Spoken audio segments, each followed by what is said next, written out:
Dạ em xin chào các bác. Hiện nay hoa lan Việt Nam đang rất là thừa thãi và giá cả thì rất là rẻ. Nhiều anh chị em tâm huyết trong ngành hoa lan đang tìm một cái hướng xuất khẩu hoa lan sang nước ngoài để có thể làm cho cái lượng lan nó ít đi và tạo ra cái nguồn ngoại tệ để cho cái nghề hoa lan trở nên bền vững hơn. Tuy nhiên thì yêu cầu của nước ngoài thì khá là khắt khe. Họ không cho nhập khẩu những cái hàng lan rừng mà phải lai tạo ra giống mới, và hai nữa là phải rẻ để có thể cạnh tranh được với Thái Lan, một cái đất nước xuất khẩu hoa lan hàng đầu thế giới. Nay em xin chia sẻ với các bác một người được mệnh danh là cha đẻ của ngành hoa lan Thái Lan. Ông là Japer Sagajic. Ông sinh năm 1922 và mất năm 2018. Khi còn là một cậu bé 6 tuổi, ông tình cờ nhìn thấy một cây lan bị vứt bỏ dưới nắng mưa. Ông đã mang về cứu chữa và yêu hoa lan từ đó. Sau một thời gian dài tìm hiểu chăm sóc hoa lan thì đến khi ông 20 tuổi là vào năm 1942, ông đã biên soạn tất cả những cái tài liệu, kiến thức thu thập được và bắt đầu dạy trồng lan cho mọi người vào mỗi buổi tối. Ông chia sẻ rất là nhiều thông tin và về cách chăm sóc hoa lan, cộng thêm việc bán sách dạy trồng lan. Từ đó tạo ra một cái cộng đồng người trồng lan, và sách của ông bán cũng rất là chạy. Từ khi sách bán chạy thì sẽ có nhiều người có kinh nghiệm và kỹ thuật trồng lan hơn. Nghĩa là từ năm 1942 đã có rất nhiều người có kỹ thuật trồng lan rồi. Đó chính là một cái nền móng đầu tiên cho nền công nghiệp hoa lan của Thái Lan. Điều ông phát hiện ra là ông thấy hoa lan là một cái thú chơi rất là xa xỉ, chỉ dành cho những người giàu. Chính vì vậy mà nó ít phổ biến.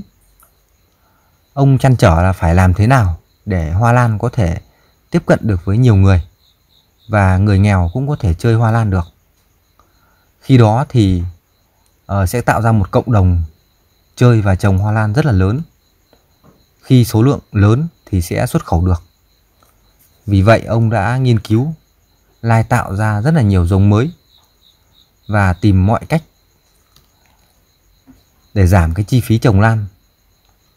Khi nhiều người trồng lan thành những cánh đồng hoa lan thì nó sẽ rẻ, và từ đó có thể người nghèo, người giàu đều có thể chơi được.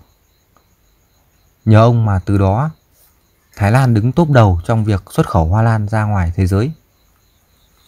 Nghĩa là từ năm 1942 trở đi đến tận bây giờ.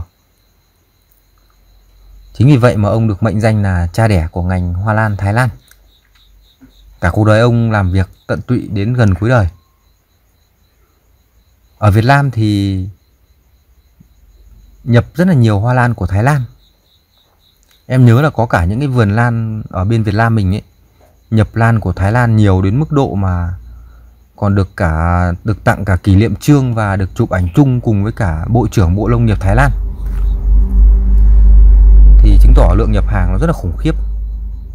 Tuy nhiên thì chưa thấy Việt Nam xuất khẩu một container lan nào sang các nước khác.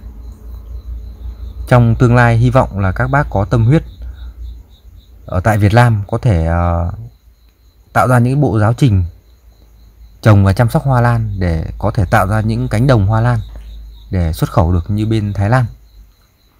Cái dấu hiệu đầu tiên em nhìn thấy là những cái mặt hàng gieo hạt của Việt Nam lai tạo ra đang có rất là nhiều trên thị trường.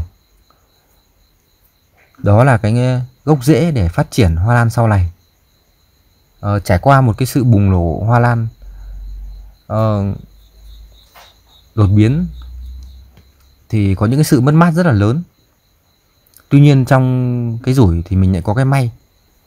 Đó là chúng ta đang có một số lượng người cực kỳ lớn có kỹ thuật trồng và chăm sóc hoa lan rất là cao, bởi vì đã từng chăm những loại lan đột biến và ăn ngủ cùng lan. Chính vì vậy mà cái kỹ thuật thì nó sẽ nằm ở trong đầu và chẳng bao giờ mất đi được. Trong tương lai sẽ có thể trồng số lượng lớn để xuất khẩu. Em thấy giờ các bác mà những bác trồng lan lâu năm ấy, càng ngày càng mở rộng vườn to ra. Họ tính là lan rẻ hay đắt không quan trọng, mà quan trọng là khi có số lượng lớn thì rẻ thì vẫn sinh lời, tạo ra nguồn thu nhập rất là tốt. Rồi, xin cảm ơn các bác.